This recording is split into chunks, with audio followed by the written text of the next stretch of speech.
I left the baby in the locker. When I picked up the phone, I was taken aback by the ridiculous statement made by David, which came through amid his boisterous laughter. At the same time, I tilted my head in confusion, not understanding what he meant. Right beside me, our daughter, whom David referred to as the baby, is sleeping soundly. If you're talking about our daughter, she's right here with me. Huh? Maybe he thought I was joking because he responded with, "Don't play tough with me. I'm not pretending anything. It's true." Then who's the baby in the locker? Then, I realized David had put a baby in a locker, and I went pale. My name is Heather Johnson. I'm 33 years old this year. Usually, I work as a preschool teacher, but I took maternity leave 6 months ago when our daughter, Emily, was born.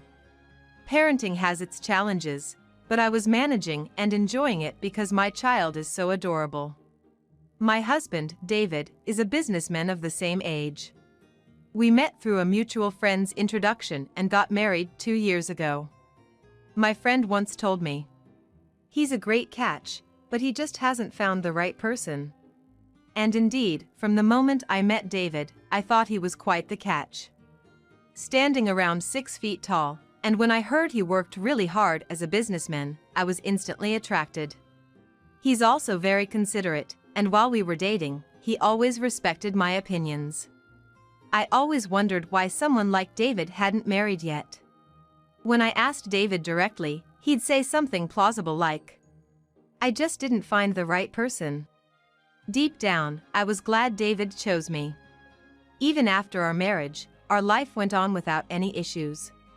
At first, we spent quality time together, then found out I was expecting. Being a preschool teacher, I adore kids, so I was ecstatic when I learned I was pregnant. Eagerly, I shared the news with David. "Hey, honey! I'm pregnant." "Really? That's awesome. I know, I'm so excited." "Thank you." David took my hand in joy, doubling my happiness. We both eagerly awaited the birth of our child. About 8 months later, Emily was born. I thought David would be over the moon, but he seemed a bit down for some reason.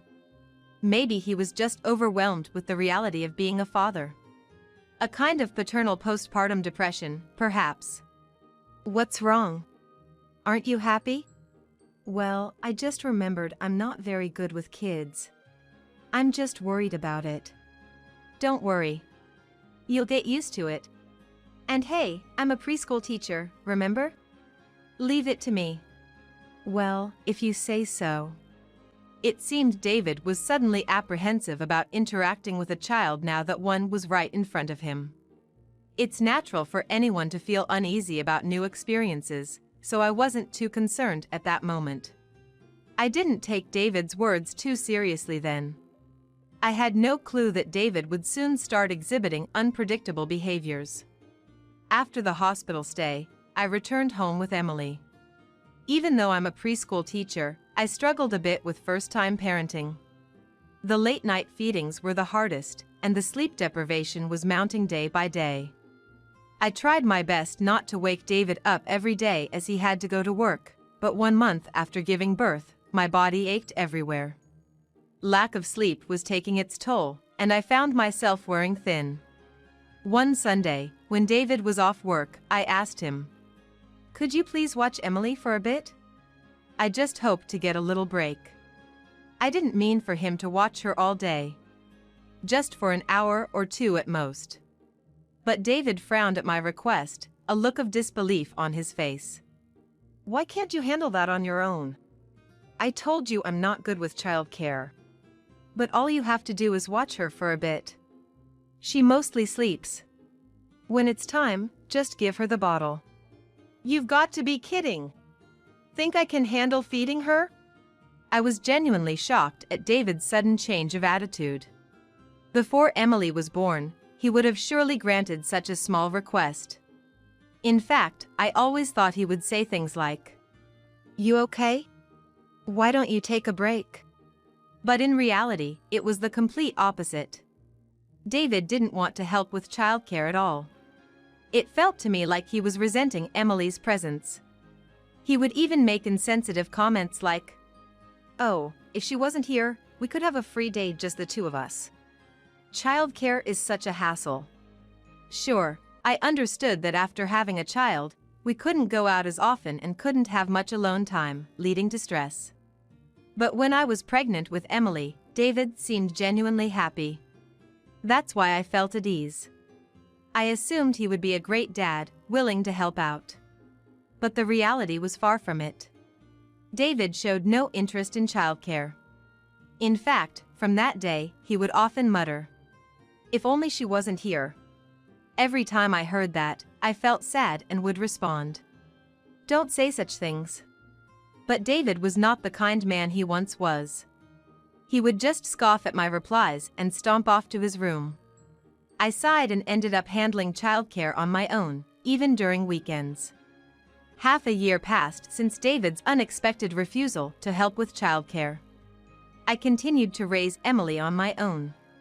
I'm a daycare worker, so I thought I'd be okay, but raising my own child was mentally taxing. It's not like it's easier with other people's kids, but with my own, I found myself worrying excessively. Lately, besides neglecting childcare, David started staying out often. I wondered if he disliked seeing Emily's face so much.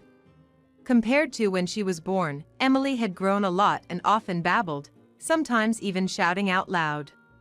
Each time, David would seem irritated, saying, "She's so noisy." I was happy seeing Emily's growth, but to David everything seemed to bother him. When Emily first rolled over, he just remarked, "It's gonna be a hassle from now on, huh?" When it came to preparing baby food, I did it all, and the days felt longer than before. David just watched me struggle with a distant look. "I'm gonna be out overnight this weekend," he mentioned one day. "Oh, really? Maybe I'll visit your mom's place then." "Do whatever you want." While my parents lived out of state, David's mom lived just a 10-minute walk away. So, during tough times, I would seek help from my mother-in-law. She loved her first grandchild and was a huge help. "All right, I'll do that." David disliked caring for Emily on his days off, and he came home late on weekdays. On weekends, just went out without saying. I had gotten used to essentially being a single mother. The following weekend, after David left, I prepared to visit my mother-in-law, but I noticed Emily had caught a cold. She was coughing and had a runny nose. It wasn't severe enough for a hospital visit, but I felt bad taking her outside, so I called my mother-in-law. "I'm sorry. Emily caught a cold, so we won't be coming over today." "Oh dear, that's unfortunate. But it can't be helped. Please come over anytime you'd like." "Thank you very much." My mother-in-law was disappointed not to see Emily, but she was considerate of our situation. Grateful for such a supportive mother-in-law, I decided to spend the day quietly. Emily, who was sick, didn't seem too bad and was actually in a good mood. I felt relieved as I watched Emily sleeping peacefully. Since Emily's birth, there have been frequent misunderstandings with David, making it feel as if they were back in their single days. Lately, I have been staying home more, without even putting on makeup or doing my nails. Even though it's for Emily, I sometimes feel a bit lonely. Before I knew it, I had dozed off on the sofa and woke up 2 hours later. I noticed my phone on the coffee table vibrating. It was a call. Checking the caller ID, I saw it was from David. Wondering when was the last time David called me, I answered. Still feeling groggy. "Hey, is this Heather?" "Yeah." "What's up all of a sudden?" David sounded oddly cheerful. I waited for him to explain. "Heh, you're gonna be shocked when you hear this." "Just spit it out already." Getting a bit annoyed with David's teasing. I was taken aback by his next words. "I stuffed the baby in a locker at the train station." "What? A locker? What's he talking about?" As I tilted my head in confusion. Right next to me, the baby David referred to, our daughter, was soundly sleeping. If David was making a joke, It was in very poor taste. Couldn't he come up with a better lie? If you're talking about our daughter, she's right here with me. Huh? Either David thought I was joking or he said, "Don't play tough with me." I'm not joking. She's really here with me. Then, who's in the locker? Only then did I realize that David had actually placed a baby in a locker. My face turned pale. Hold on. You really put a baby in a locker? I told ya. I had some free time, so I went back to my parents' house. But you weren't there and there was a baby on the bed. It's hot out today, so I wonder how the baby's doing in the locker.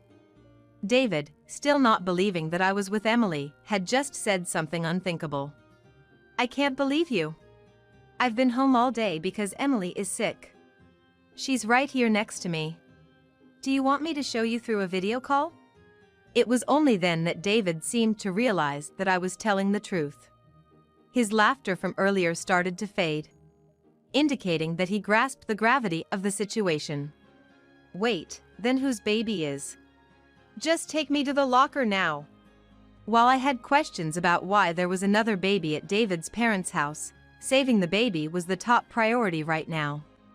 I took the sleeping Emily in a baby carrier and headed outside. After a short while, David drove up, so I got in the car. Seeing Emily, he was utterly shocked. I can't believe he mistakenly put his own child and another baby in a locker. I had various resentments, but it wasn't the time for arguments. When David got out of the car, he hurriedly returned to the locker. It's okay since I just put the baby in. I glared at David, who was nonchalantly trying to reassure himself, and quickly opened the locker. Oh my! Inside was a baby, exhausted from the heat. I immediately picked up the baby and fed it the milk I brought. The baby managed to start drinking once the bottle was given. See, the baby's alive after all. All that worrying for nothing. David's absurd comment made my blood boil. How could you say that?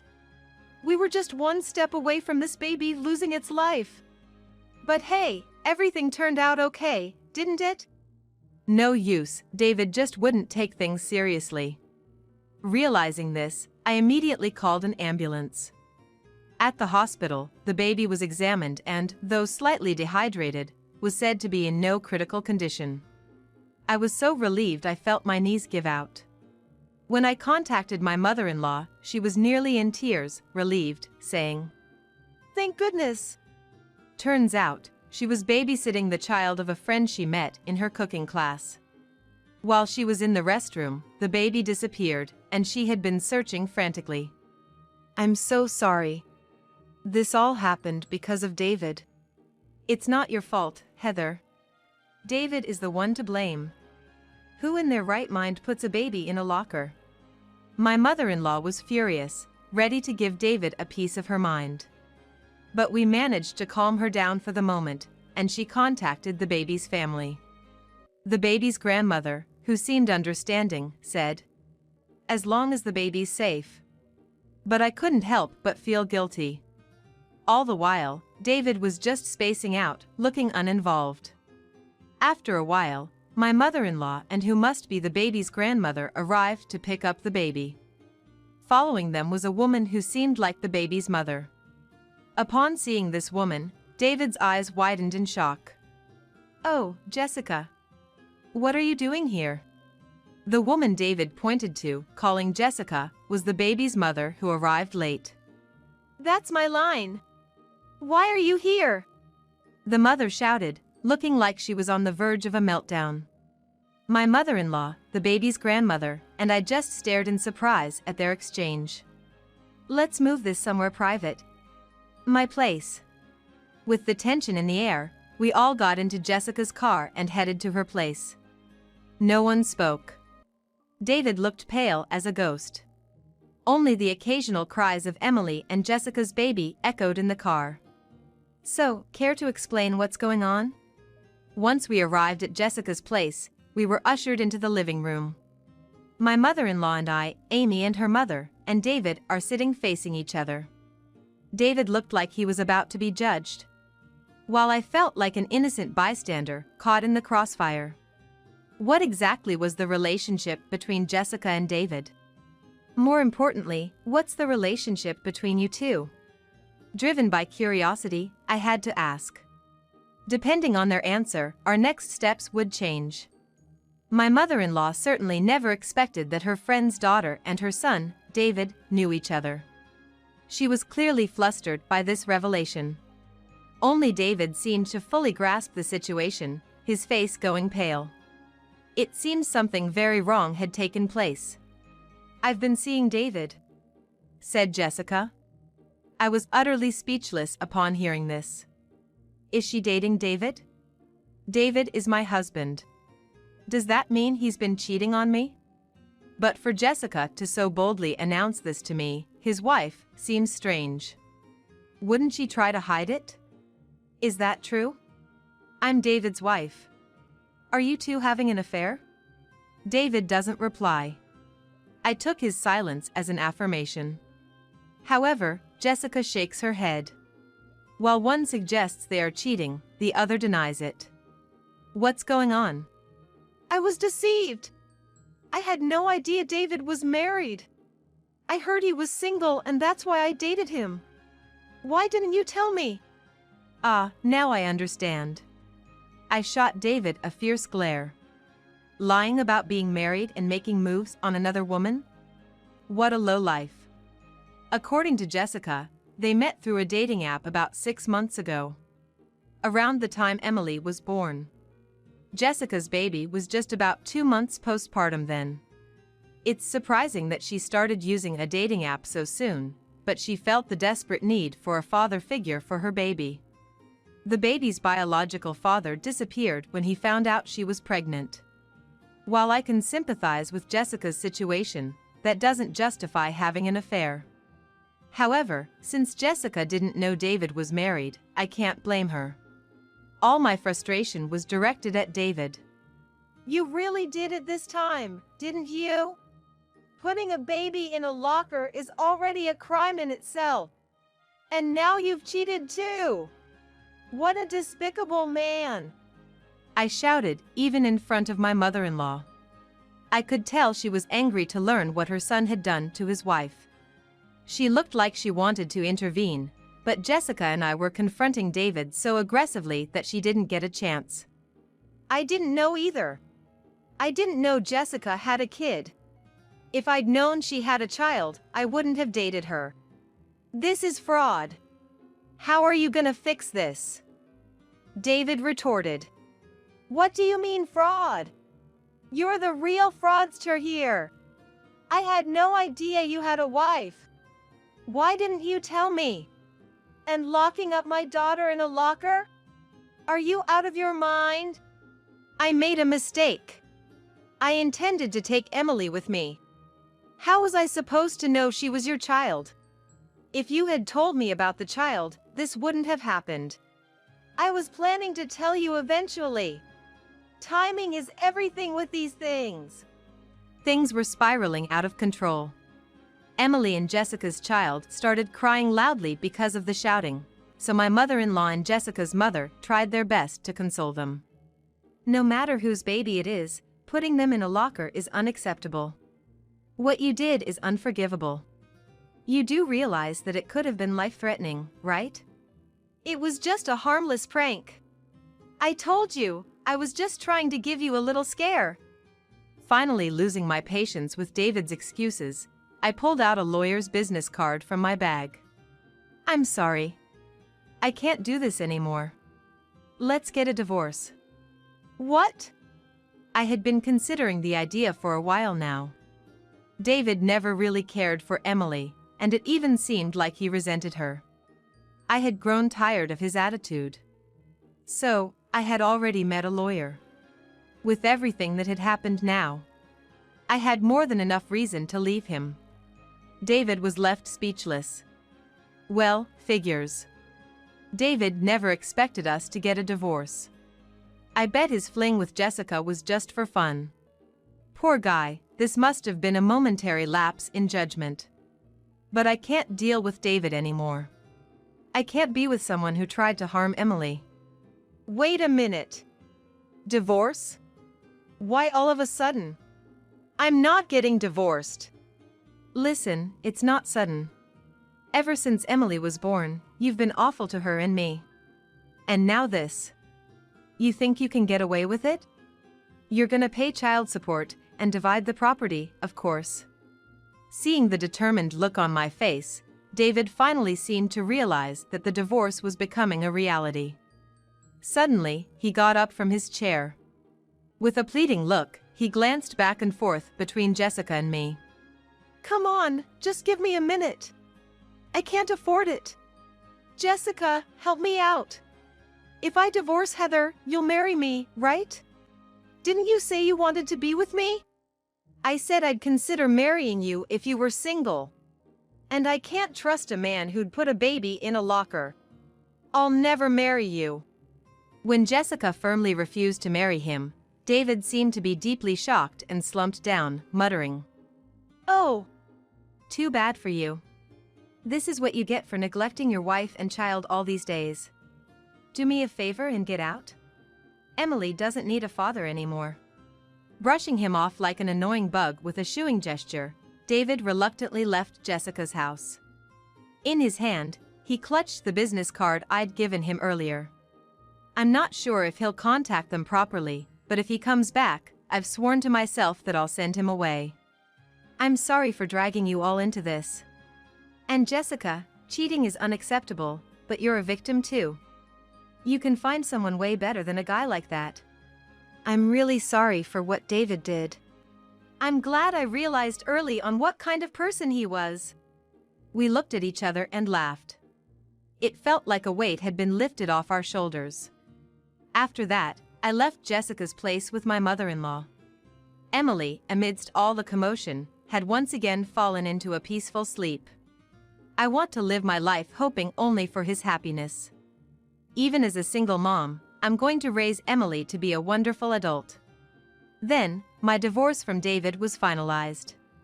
At first, David didn't want to see the lawyer, but after several confrontations and sending him away from our home multiple times, he must have finally given in. It seemed like my mother-in-law was strongly supportive. Through a lawyer, I successfully received the property. And child support, of course. I expect to be busy from now on, but I'm thinking of returning to my job as a daycare teacher. Somehow, Jessica and I became friends. It might sound weird to get along with my ex-husband's affair partner, but Jessica's child, Lily and Emily, were born around the same time, so they play well together. Also, Jessica and I just clicked, so now we visit each other's houses 2 or 3 times a month. Both of us were lonely raising our kids, so it feels good to have a friend who understands. We often give each other advice about daycare and baby food. I'm so over men for a while. Just Lily and me is plenty. Me too. And I've got a new friend in you. Exactly. Heather, let's keep this up. You bet. Things might get tough, but I'll take things at my own pace. With Emily by my side, I feel like I can overcome anything.